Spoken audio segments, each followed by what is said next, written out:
don't have an awful lot to fear from this, especially a lot of good farmers we know, and we've been at a lot of SCEP and information events and meetings, and farmers that we understand there's a lot of concerns and things around it, but these farmers that are coming up talking to you and you're explaining what they need to do, and they're actually, we're doing a lot of that already, and they're unaware of it. Hello and welcome to the Beef Edge, the Teagasc Beef Podcast, for all your latest news, information and advice for Irish beef farmers. I'm Catherine Egan, and with 95% of beef quality assured at point of slaughter, I'm joined by Damien Murray, Operations Co-ordinator with Origin Green and the Sustainable Beef and Lamb Assurance Scheme. With 54,000 audits taking place on Irish beef and sheep farms, Damien busts some myths around the audit. Damien, you're very welcome. What are the benefits at farm level? Hi, Catherine, and thanks very much for having me here today. I suppose the benefits, as you say, for industry and at farm level, I suppose, is that we're able to quantify the claims that we're making, and with the quality assurance scheme, we're able to quantify claims that we're making both internationally and nationally in relation to Irish beef and lamb and what they're doing. So I suppose farmers doing an awful lot of things well, and having a quality assurance scheme or some way of, I suppose, verifying them claims that we're making and doing things. The quality assurance is one such thing. I suppose for farmers in general, the benefits of doing it is and being a member of the quality assurance scheme is they're doing an awful lot of what is required for industry, and already without having it been quantified, and by doing the audit process, they're actually able to verify and show that they actually are doing it and that. And there's an expected increase in farmers applying to become members due to the new Suckler Carbon Efficiency Programme. What is Bord Bia doing to accommodate this increase? We had a big recruitment drive there of auditors before and after Christmas to train them up in as we knew there'd be this big tranche coming.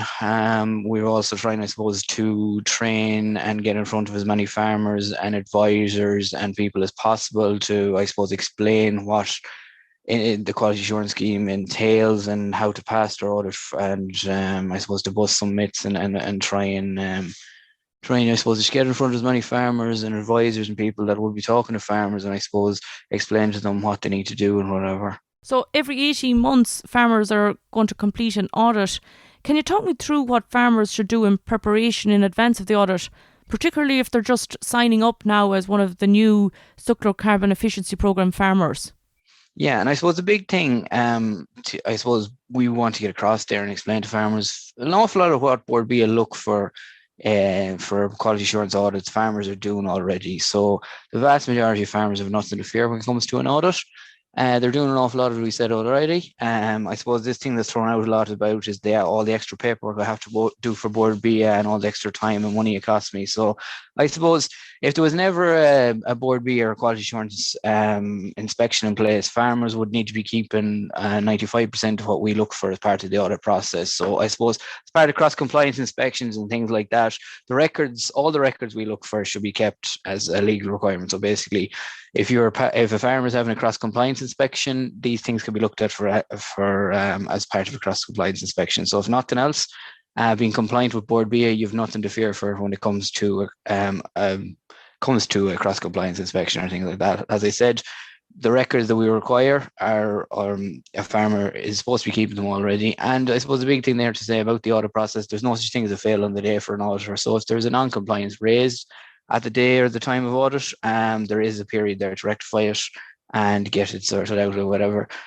So I suppose an awful lot of it, and for a new entrant especially the new Suckler men that are coming into it, they don't have an awful lot of preparation to do. They're doing an awful lot of it as is already. For a new entrant coming in, 6 months full record. So for a Suckler man that's out there, it's going back, and anyone that's coming in is probably going back now to the start of the year, the end of last year. So for a lot of Suckler men, that's very, when it comes to their records and stuff, especially when it comes to the remedies, that's only a couple of usages or a couple of things. I suppose it's from now going forward for the next couple of audits, just to keep on top of it and do it as you're going, kind of thing. And there is assistance available, Damien, like that can help farmers. What help and advice is available in advance of the inspection? Yeah, so we have a Bord Bia help desk who their opening hours are 9 a.m. to 8 p.m. So they're available all along the course for farmers to pre-audit and also all after audit if there's issues to rectify. As I said, if there's closeout to sort out post-audit. Well, basically they're there to assist a farmer. A farmer can contact them at any stage. They'll answer queries on the audit. They also can complete the sustainability survey with them over the phone and get that out of the way. They can send on resources. They can talk them through how to access our farmer website, farm.bordbia.ie, where they can also find helpful links and information there of how-to videos, common non-compliances, areas to pass your audit and to look out for and things like that. So there's a lot of support and information there for farmers as well, especially in the Bord Bia help desk is one of the big ones there that farmers can lean on if they have any questions or queries throughout the process. And the sustainability survey that you mentioned there, that is a stumbling block for some farmers, but that's going to be one of the key parts of the Suckler Carbon Efficiency Programme for farmers to be able to record their carbon footprint over the course of the programme. Yeah, and I suppose this is the big reason why the quality assurance is made the mandatory requirement in the SCEP, because as part of our audit process since 2016, we've been able to carbon footprints farmers that are part of our process. So the way we do that is by completing the sustainability survey pre-audit. And as I said, the best way a farmer can do that is actually phone up the help desk and they'll complete it with them over the phone. So anyone that might have someone, and this is throughout with any of it, if there's someone that's kind of handy, a son, daughter, nephew, niece, they can log on and do all these things themselves as well. But for a farmer there that might struggle with it or might be as handy with it, it's very easy. Pick up the phone to the help desk, they'll ask the questions and input it over the phone. It'll take 10 or 15 minutes over the phone with the help desk. They're so used to completing or whatever, they'll just ask to be inputting the questions. So it's just a matter of the farmer answering them or whatever. So yeah, there are a lot of people, I suppose, think there's a big onerous sustainability survey and big onerous amount of questions that have to be answered. While there is a certain amount of questions that need to be answered, as I said, doing it with the help desk over the phone and it can be done quite quickly with their assistance is also part of pre-audit calls that the help desk are doing, which especially new entrants, they're targeting farmers, new entrants they're actually trying to contact them pre-audit to get this completed with them it's another thing completed and done before the audit to take, I suppose, one less thing for the farmer to worry about. And the thing about sustainability surveys, it can be completed at any stage from application up until the day of audit. So, from the day they apply, they can actually complete that online. There's a PIN code that they get, and with their hard number, they can log on to bordbia.ie, farm.bordbia.ie, and complete it there. And the farmer is going to get a pre-audit pack with all the details that you've outlined as to what's going to be required on the day. Yeah, exactly. So they get the Bord Bia, the SPLAS Sustainable Beef and Lamb Assurance Scheme pack, which has the standard basically with all the questions. There's a handy how-to there, which shows them how to do it. They get their PIN code in the letter, which basically they can log on to farm.bordbia.ie, as we said, where they can complete the sustainability survey themselves as they want. But they also, like I said, there's other tools and resources they can use there, and there's also an preparation checklist. And on this preparation checklist is basically a tick box of the questions and the requirements that we have as a standard. So basically, farmer will get that out. It's an A4 sheet. There looks to be a lot on it, but a farmer realizes he's going through it. He's doing an awful lot of this already.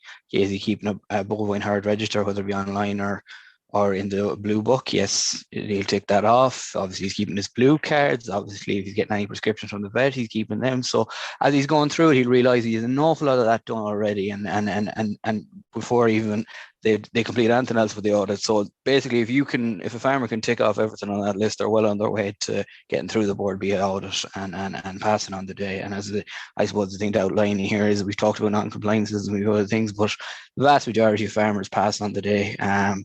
We have well over 70% of farmers go through without a non-compliance. Is even higher for new entrants. And of that 30% or whatever that need to close out and go through the closeout process, a very small percentage then don't avail and don't go through it. So of all the audits we complete throughout the year, it's less than 1% of made non-eligible, and basically that's a farmer who has had a non-compliance raised at the time of audit, but basically hasn't engaged with the closeout process with the help desk and with the letters and texts and prompts we send to them. So basically, it's a very low percentage of the overall audits that actually don't get certified. Most definitely, that 1% is very low. Can you describe, from a farmer's point of view, how the audit process goes. So once the auditor arrives on the farm, what's the process? What happens? Can you talk through it? Yeah, so basically the auditor will arrive at the farm. So before, I suppose, that point, I suppose the point there as well is that the auditor is scheduled at a time and date that suits both the auditor and the farmer. So it's not a case of the auditor just rings up a farmer and says, I'm coming out tomorrow or I'm coming out next week. It's a time and date that suits both. So it's not like other inspections where you're just told, be there at that time, I'm coming out. It's a time and date that suits both the farmer and the auditor. And as there's a lot of Suckler men are part-time farmers and things like that, it means, they're able to work around that and whatever as well. So I suppose when the auditor comes out on farm, he does an open meeting with the farmer, explains how the audit is going to take place, explains the process of how the audit will go ahead, gets a couple of agreements and gets them to sign the opening declaration, and they usually take off on a farm walk. So the farm walk will take 15 or 20 minutes. The auditor will go around and just assess. He'll look at handling facilities, house, and if applicable, he'll want to see a couple of cattle, animals that are knocking around. He'll have a general just walk of the farm. It'll be nothing too strenuous. As I said, the main thing of this is actually just assessing the handling facilities and the likes of things like that. He'll check a couple of animals, and the reason for that is he'll cross-reference when he goes back inside. He'll take a couple of tag numbers, and he'll want to see blue cars when he goes in and the herd register to see that they verify that they're there or whatever. The biggest part of it, then he'll go in and do the bookwork side of things, whether that being a farm office, kitchen table or whatever, and he'll look at the bookwork side of things. So as I said, he'll be looking at the bovine herd register, whether it be online or the blue book. He'll be looking at the farm safety risk assessment. He'll be looking at the remedy purchase and usage records, pesticide records if applicable. A lot of farmers aren't putting out pesticides. That's another thing that's non-applicable. And the likes of feed records and dockets and things like that. And also an awful lot of the, I suppose, dockets, an awful lot of the records that we're requiring can actually be kept as in the format of receipts or printouts or things like that. So when he's gone through all that, he'll outline his findings from the day. If there's been non-compliances raised throughout, he'll explain that to the auditor. So the auditor will be he'll explain that to the farmer, and the farmer will be able to challenge, or if he doesn't agree with it, state why not or whatever. So basically that'll be it. If there's non-compliances, he'll explain that in the process of closing them out in the closeout period, and the auditor will just the auditor will leave the farmer with his findings. So basically an audit exit card which explains if any areas for improvement or non-compliance were raised or how the audit went. And the farmer will have time to remedy this. It's not going to be just on the day that it has to be solved. Yeah. So there's a period there. Usually it's up to 28 days farmer has. And as I said, there's a help desk there to facilitate a farmer with. So as part of that closing meeting, actually, we get a nominee's number or a couple of nominees if they want. So that could be, as I said, a farmer's daughter, niece, nephew, neighbour, or whatever that can assist and work with the help desk. If a farmer is kind of tech savvy himself or able to, he can log on to farm.bordbia.ie, as we said, and can actually upload the closeout information there himself. So if it's just a picture of, say, there was he had access to, say, ag food on the day, so he had to take a picture of that. If he just takes a picture of that, uploads it to farm.bordbia.ie, log it in using his herd number, and as we explained, the PIN code, or if he doesn't have the PIN, he can also reset it. And he can upload that and do it himself and close it out, and that's that sort of. But also, as I said, the Bord Bia help desk are there to assist the farmer throughout the process, and they'll actually make contact with the farmer throughout. So they'll generally, within the 28 days, they'll have made 4 to 5 contact attempts with a farmer to try and get the information off them. And if they don't, obviously they'll leave a message, but there'll be text message services and things like that. And as we said, if there's a nominee that's easier to deal with, they'll also contact that or whatever. So as we said, when the non-compliance is raised, there's plenty of time and plenty of attempts made there to try and get it closed out with the farmer. So the farmer has plenty of time, plenty of ways of doing it. The help desk can also take the evidence by text message, email, or it can be actually posted as well if it needs to be. So there's ways and means of getting it done. As I said, if a farmer has a non-compliance, and as I said, it's a very low percentage that actually have non-compliances, most of them go through without an issue.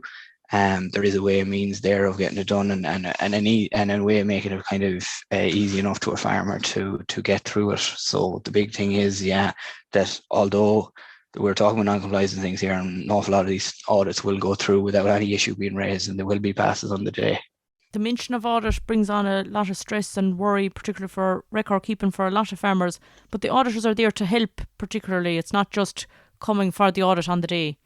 Yeah, that's it, and not just the auditors. There's a lot of support and help there. But listen, and I suppose the other side of it is our auditors are all farmers themselves by and large. So they all come from a farming background. Most of them are farmers themselves that are auditing as well, as a I suppose in way of getting a bit more income from, and they're doing it on the side of farming as well. So they all know what it's like, and our auditors are able to help the farmer through it, talk them through it. They'll also, when they're doing their scope and call, as we call it, or their schedule and call, they talk and explain to a farmer and be able to answer any questions he might have about the audit process there. And anything, I suppose, if he'll point them towards the Bord Bia helpdesk for any, if he needs any further assistance or whatever. So there is, I suppose, yes, there's an awful lot of, I suppose, anxiety out there for farmers in relation to the word audit, and definitely when a farmer, I suppose, listen,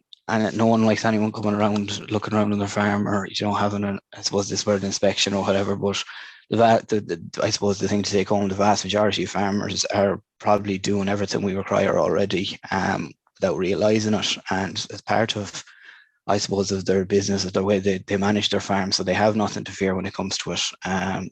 And I suppose they're doing an awful lot of it as is. I suppose we can't stress that enough, that they don't have an awful lot to fear from this. Especially a lot of good farmers, and we've been at a lot of SCEP and information events and meetings, and farmers that we understand there's a lot of concerns and things around it. But these farmers that are coming up talking to you, and you're explaining what they need to do, and they're actually, we're doing a lot of that already, and they're unaware of it. Most definitely, Damien. And there are companies and different apps available and different resources there that farmers that are listening can help complete the information that's needed getting ready for their farm audit. Absolutely, yeah, absolutely. There's a lot of, I suppose, farm software packages, individuals doing it themselves. Obviously, the bovine herd register have gone online to ag food and things like that. So they're all available to farmers, and they're accepted. I suppose one thing is the records, as we say, that we require, we give out as part of the application process. We give out a farmer a Bord Bia farm book where they can record all the records that we require. Now, they don't need to be recorded here. If a farmer is recording them elsewhere in the required format, that's perfectly okay.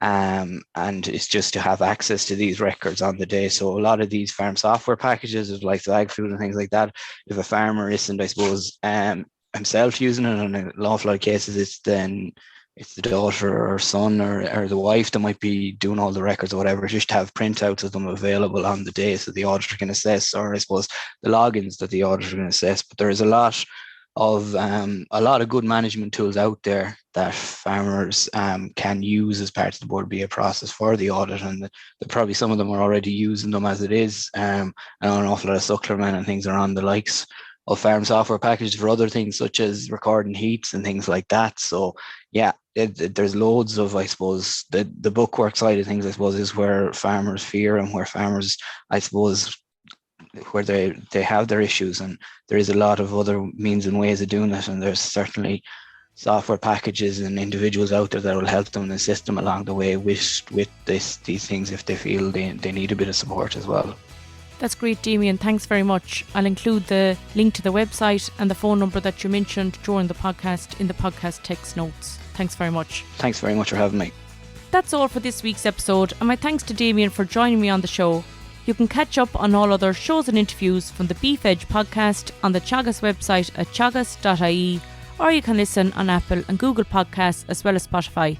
Don't forget to rate, review and subscribe so you never miss a show. For all other updates from our beef programme, keep an eye on our Twitter and Facebook pages. Until next time, I'm Catherine Egan, and thanks for listening.